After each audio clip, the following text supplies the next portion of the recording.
Bonjour à tous, on se retrouve aujourd'hui sur DevSchool, la chaîne qui parle de développement, pour une vidéo pour la formation HTML. Donc c'est la vidéo sur les formulaires, la vidéo numéro 4, et c'est parti. Donc ça y est, vous en rêviez, faire des formulaires, mais désolé, on va aujourd'hui juste apprendre à les mettre en forme, mais pas à les faire fonctionner. Et on va tout de suite voir ce que c'est qu'un formulaire. Donc quand vous vous inscrivez sur un site ou vous faites n'importe quoi, postez un commentaire, postez une vidéo sur YouTube, vous avez un formulaire qui est en fait qui sont des champs en fait et vous allez les remplir. Donc on va voir un peu comment créer ces champs. Donc vous avez pas mal de types de champs, donc là, là c'est à peu près le même type, alors peut-être que voilà, là vous avez un type où là c'est un type un peu mot de passe, et là, et ben voilà, c'est un type où on voit clair. Donc on va voir qu'il y a plein de types, on va les découvrir un peu ensemble. Et aujourd'hui, vu que beaucoup de sites sont consultables sur portable, il y a des types aussi qui ne sont affectés que par les navigateurs euh, de mobile. Donc là, c'est les listes, donc comme je le disais dans ma précédente vidéo, je tourne un peu tout à la suite. Et donc, on va voir un petit peu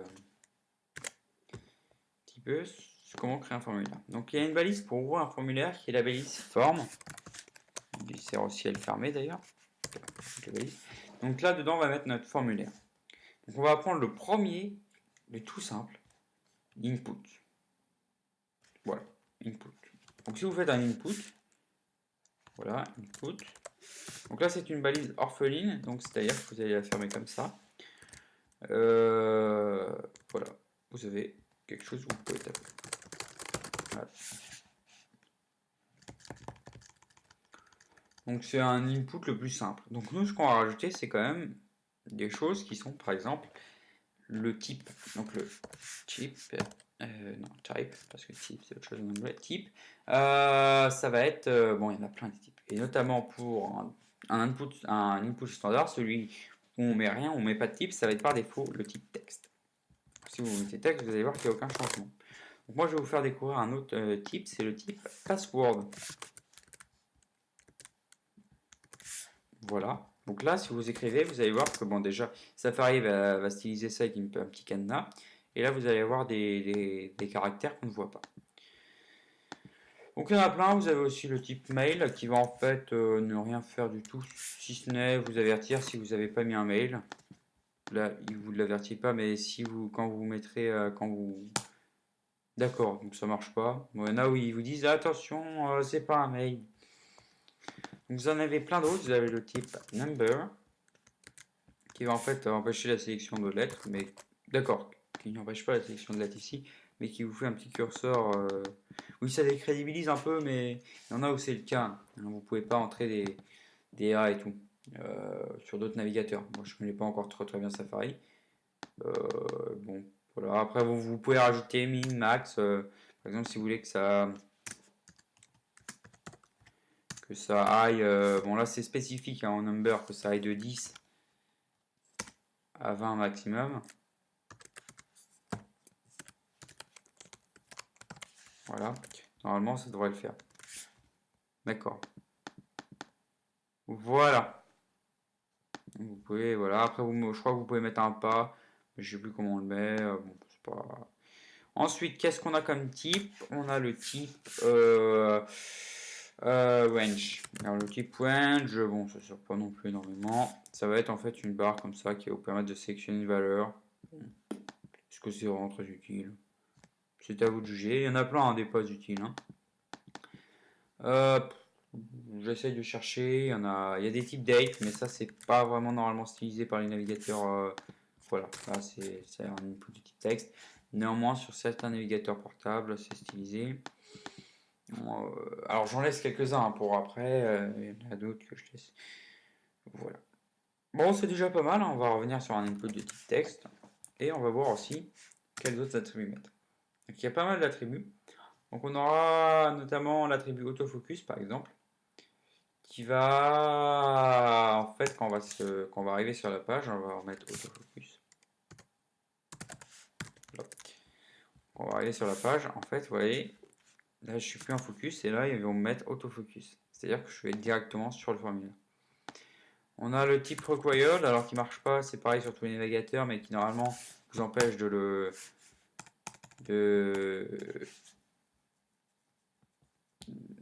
d'envoyer un formulaire alors que ce champ n'est pas rempli. Vous avez l'attribut disable qui va vous permettre de désactiver un champ. Est-ce que ça disable? Alors faites attention quand même hein, parce que vous pouvez contourner tout ça. Là vous pouvez cliquer. Je vais vous montrer. Hein. Si vous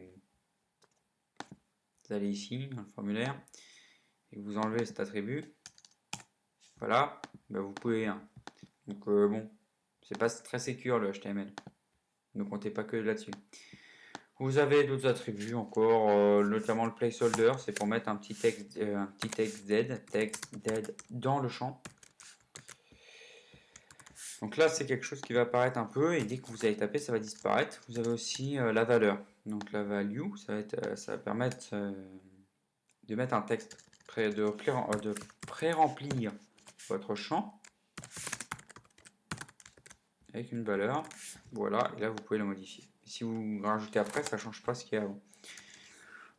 Et puis après, bon, bah, on en a déjà fait pas mal, hein, des attributs. Je regarde, évidemment, ils font une liste aussi, donc je vais regarder la liste qu'ils font en attributs. Ça c'est autre chose. Bon, il y en a qui servent pas grand chose. Name, on verra à quoi ça sert après. Et voilà. Hidden, c'est pour cacher éventuellement le champ, on verra. En fait, on attribue un champ avec une valeur et on le cache. Je crois pas qu'il soit modifié. C'est pareil, hein, c'est jamais très sécure. Et puis ça c'est du JavaScript ça. Ah non, non, non, non, non, non. Bon. Alors le name, en fait, quand vous allez utiliser le PHP, on verra que quand les variables qu'on a tapées sont passées après, on verra qu'elles répondent à un nom, c'est-à-dire qu'elles sont identifiées par un name. Bon, là en fait ça ne nous sert pas à grand chose, vous allez voir, mais bon, on peut mettre un nom, mon input. Bon, soit. On verra que ça nous sert quand même pour certains inputs. Donc maintenant il y a quelques inputs qu'on n'a pas vu, notamment si on, enfin quelques champs de formulaire plutôt qu'on n'a pas vu, notamment si on veut faire un texte multiligne, on va utiliser ce qu'on appelle la text area. Donc par défaut quand je tape ils me mettent bien un name, un ID qui sert à autre chose, ce qui est appelé calls et rows. Donc call c'est pour le nombre de colonnes, rows c'est pour le nombre de lignes. Sinon ça se fait en CSS aussi. Mais bon si vous voulez le faire en HTML c'est possible. Vous pouvez mettre un nom, text area. Et vous pouvez mettre tous les mêmes attributs en fait quasiment que pour l'input, sauf la value qui se met ici. Vous avez vu que c'était pas une balise orpheline parce que la valeur on la met ici. Si j'actualise, hop, j'ai bien un texte area, un gros texte multiligne. Donc là, vous voyez même que vous pouvez l'agrandir. Alors ça, on peut l'enlever. Hein. On verra ça aussi. Enfin, voilà quoi. Bon, super. Bon, ça sert un petit peu lorsque vous voulez mettre un commentaire. C'est souvent du texte multiligne. Et quand vous faites un formulaire d'inscription, vous n'avez pas forcément besoin. Par si c'est un peu un forum, vous voulez une signature, bon une text area, ça s'utilise, hein, mais voilà quoi.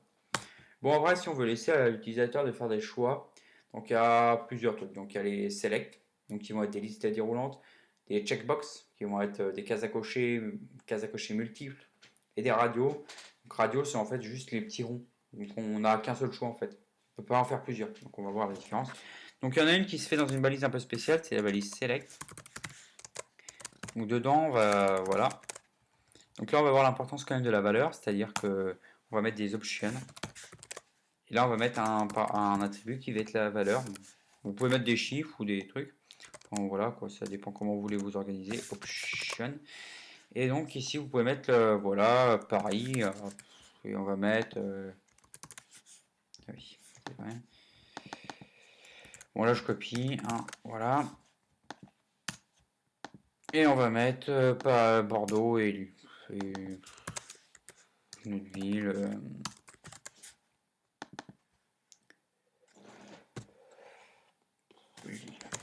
Allez hop. Donc on va changer la valeur quand même, parce que sinon c'est un peu con.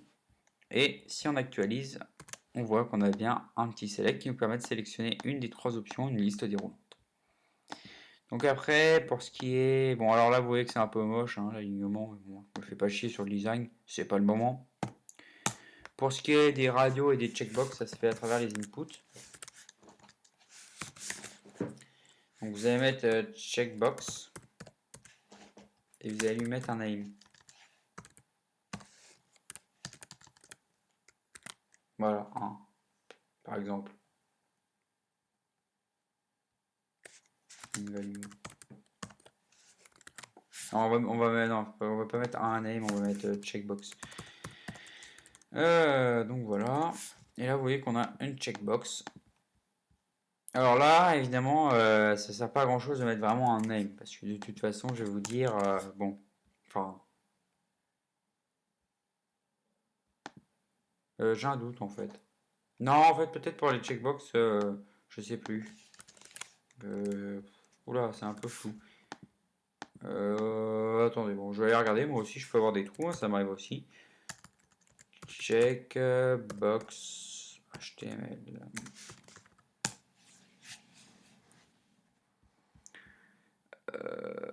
Les formulaires cassés cochés, voilà. Si, c'est ça, oui. Ça se fait, voilà. Oui, j'avais un petit doute. Alors, on va voir comment ajouter un peu de texte hein, ici.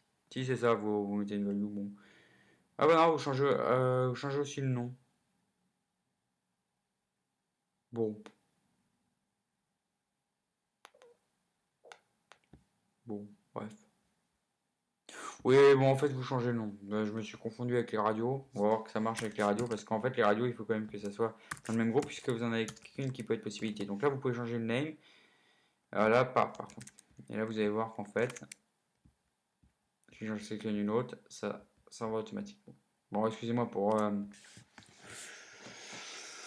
ce petit moment d'égarement. Mais voilà, vous pouvez, oui, bon, moi aussi, hein, les checkbox, de toute façon, je vous dire.